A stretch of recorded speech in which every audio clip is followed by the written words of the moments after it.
Hello friends, in this video I'm going to show you a super simple way to paint a mountain landscape using just one color. So let's get started.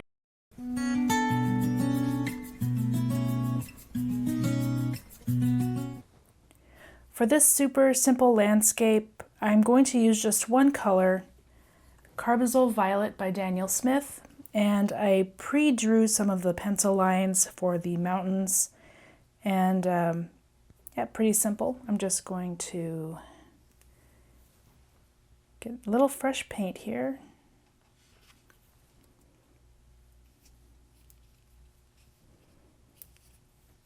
I'm going to paint this in layers.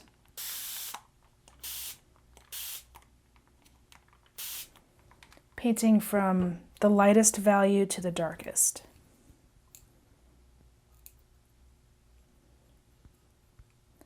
I got my silver black velvet 3/4 inch oval brush.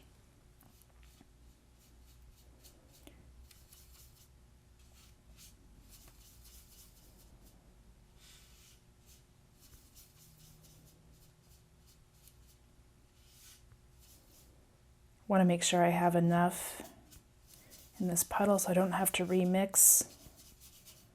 That looks like enough. I'm just going to dilute it a little bit more. It's better to go too light than too dark.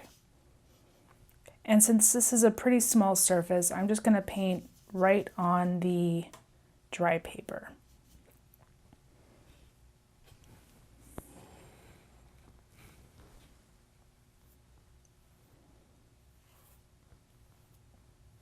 I think I want that even a little bit lighter, so I'm just going to add a little water in my brush, mix that up, and bring some of that down. I'm just going to go right over the pencil lines, make an easy flat wash.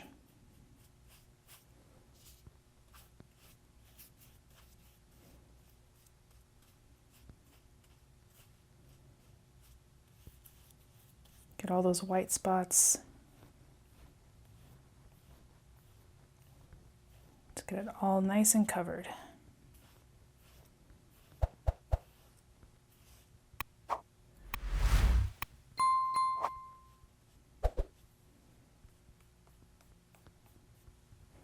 All you have to do is let that layer dry before doing the next step. Okay, my paper is totally dry now. And I didn't mention, but we're doing this on Fabriano cold press watercolor block.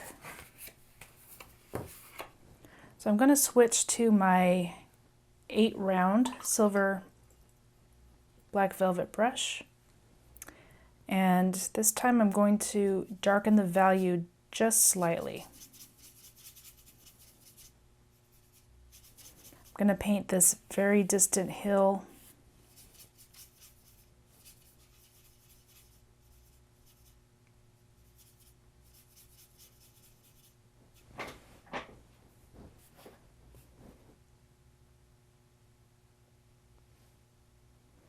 A little bit more water to that.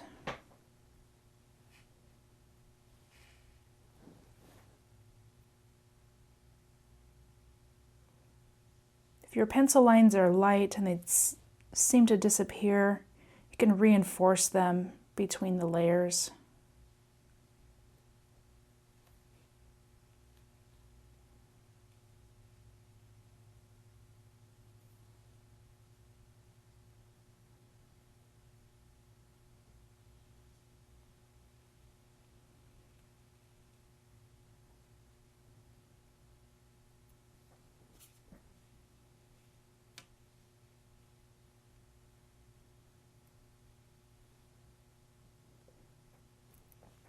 As long as this area stays wet, you can keep adding to it and you won't get hard edges where you don't want them or blooms. And remember, it does dry a lot lighter than the way it looks when you first add it, so you can be a little bit more bold than you think you'd want to be, and that just comes with experience and practice. And again, I'm just going to let that dry before doing the next step.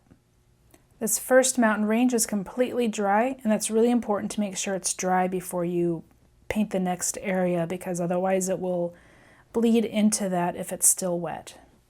So I'm just going to repeat the same process. Get this just a little bit more darker in value. I have 1, 2, 3, 4, 5 more mountain ranges to go, so I don't want to go too dark too quickly. This is a really good project to practice with your values and your paint to water ratios.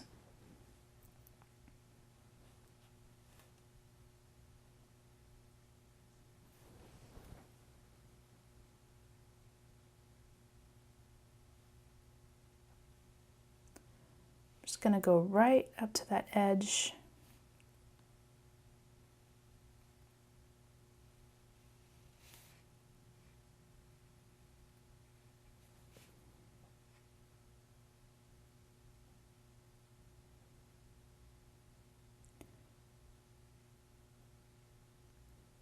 There's a lot of good watercolor brushes out there. I really like this one because it gives you a really fine point when you need it, but it also holds quite a bit of watery pigment, so you don't have to keep redipping. It makes the job of painting much easier.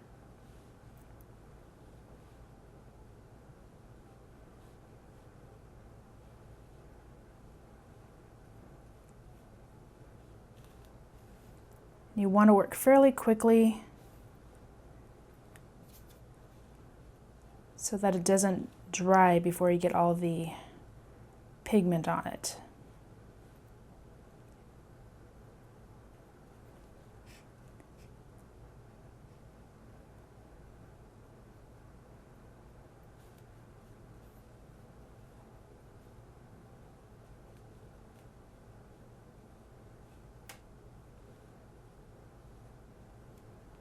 Okay, and I think you know what I'm going to say. Wait for that to dry before doing the next mountain range.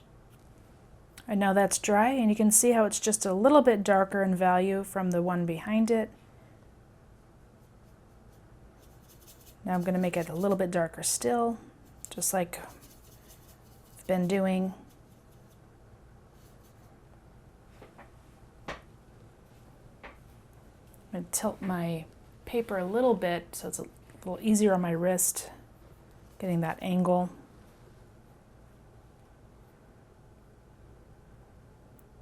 Again, use the tip of your brush just to meet the top there.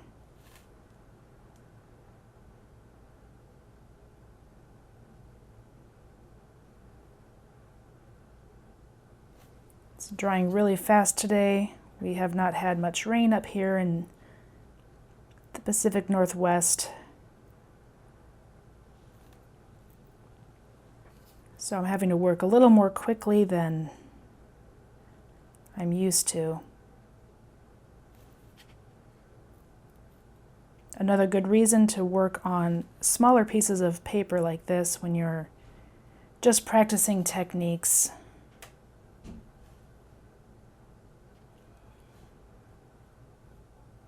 So you don't have to worry about managing multiple things at one time. It's starting to dry over here and making some splotches, so before it gets totally dry, I'm just re-adding that puddle. Don't dip your brush in the water and add it. Oops, a little mistake. And don't dip your brush in the water at this point because it's going to completely dilute what you're doing.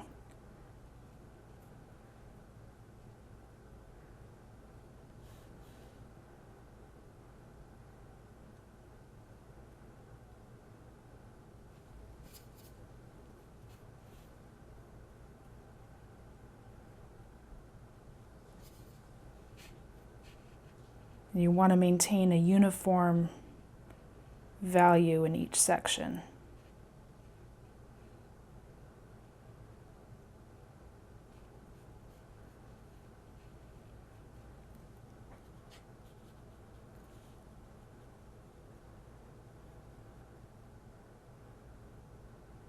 Just softening that line here where I went up a little higher than I meant to.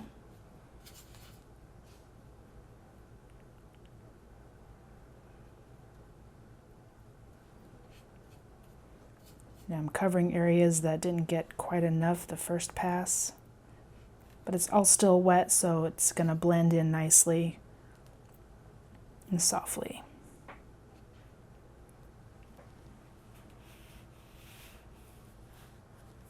And then wait for that to dry. All right, that's completely dry now, and now I have this little section here that doesn't go all the way across.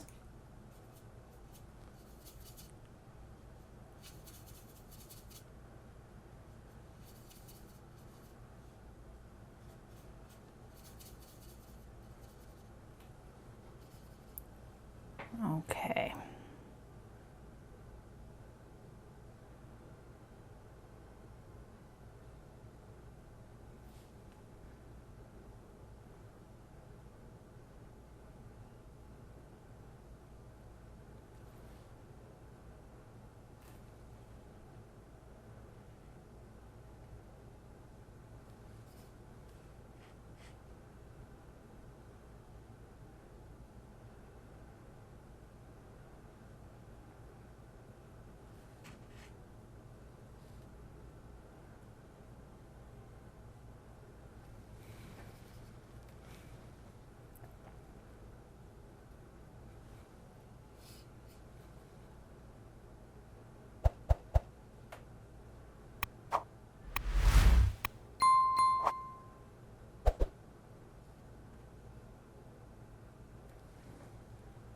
Okay, 2 more sections to go. All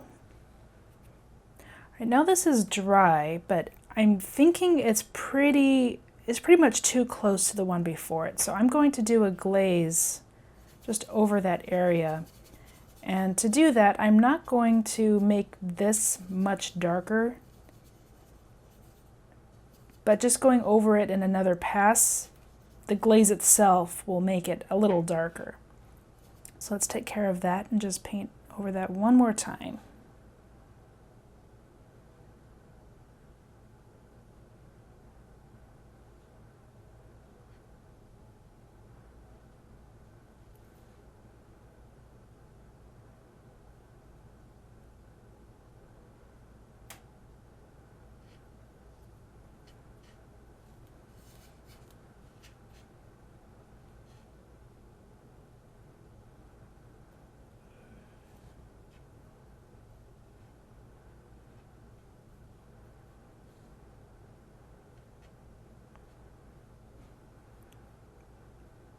Now we'll see how that looks. So now that's dry, and you can see how just doing that glaze made it nice and dark. We're going to need a little bit more water in here. Starting to get a little too dried up. But we need to make sure to add a generous amount of pigment to balance out that extra water.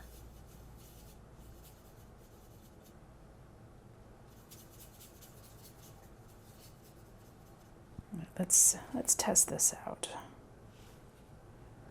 think maybe a touch darker. Turn it again.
Okay, we'll let this dry and see if it's dark enough.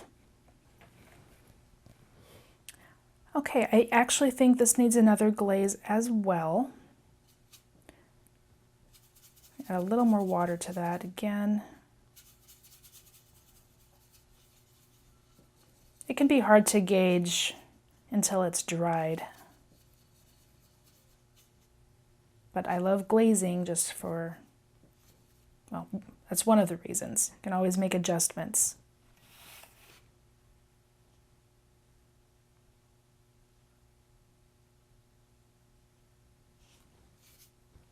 And then after this section, since I only have one left, I'm not too worried about making this too dark because I don't have much darker to go. Just one more value that's going to be almost full intensity.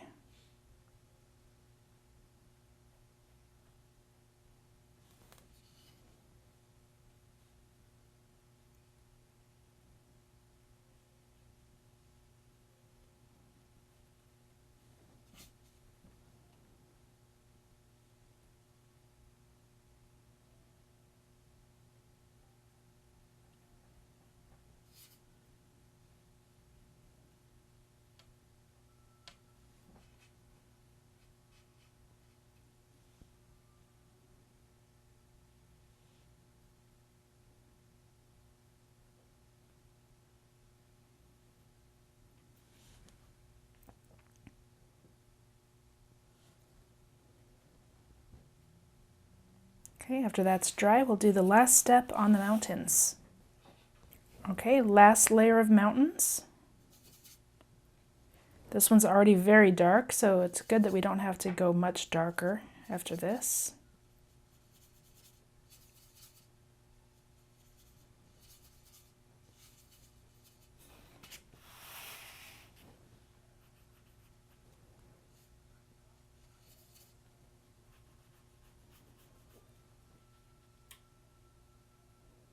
That should be dark enough, but if it needs a glaze, no problem.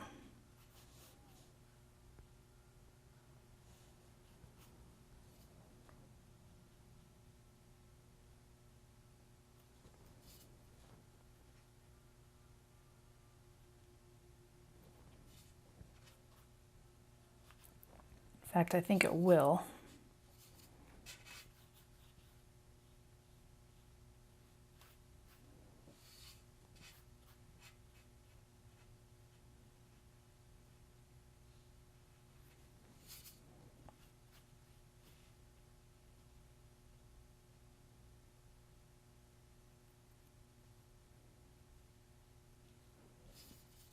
It's actually better to glaze than to try to make it super dark, because you could end up making it too thick and then it'll just look flat. You won't see any light passing through it. So it's better to take your time and do it in a couple different steps if you need to, which I'm pretty sure I'm going to need to do. So I'll let this dry and then do that last glaze. Okay, that's dry. I'm just going to mix the rest of this in here.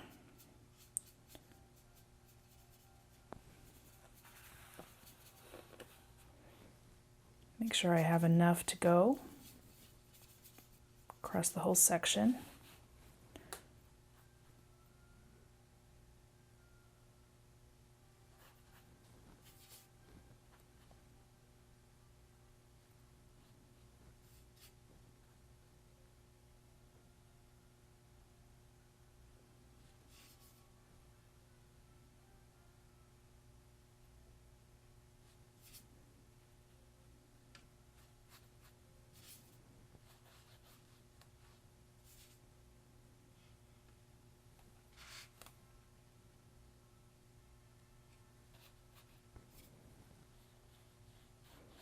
Getting it nice and dark.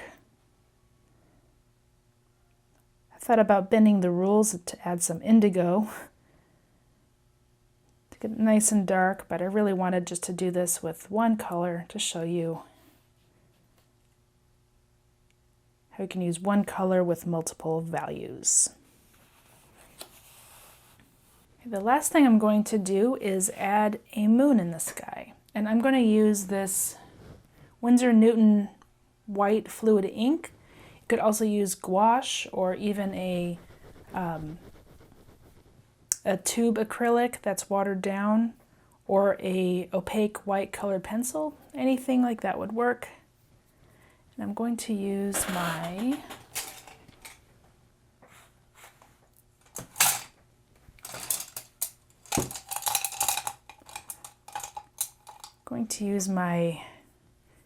multi-use tiny bristle brush here.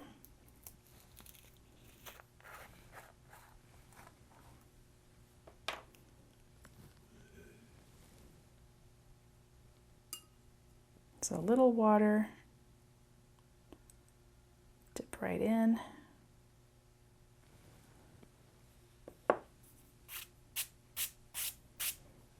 And let's put it right about here.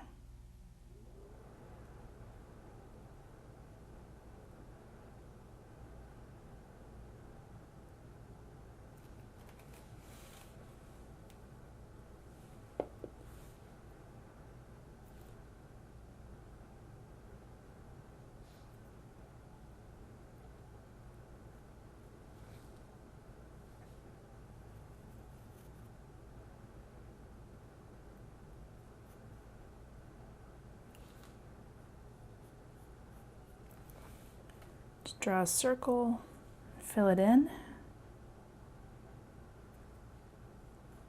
could draw it with a pencil first if you feel more comfortable doing that.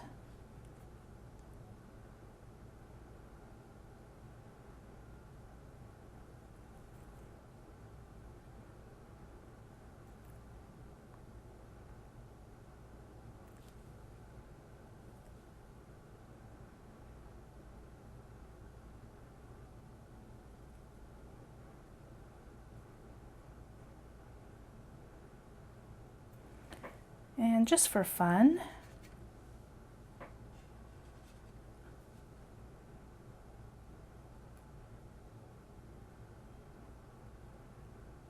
add a little purple in there.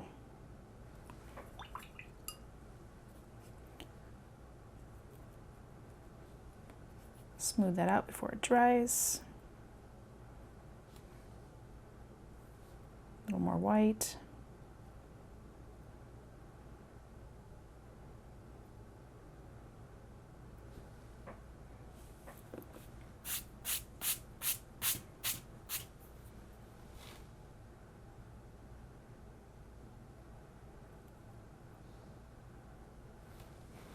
And there you have it. Super simple moon landscape and great practice on creating values with your watercolors.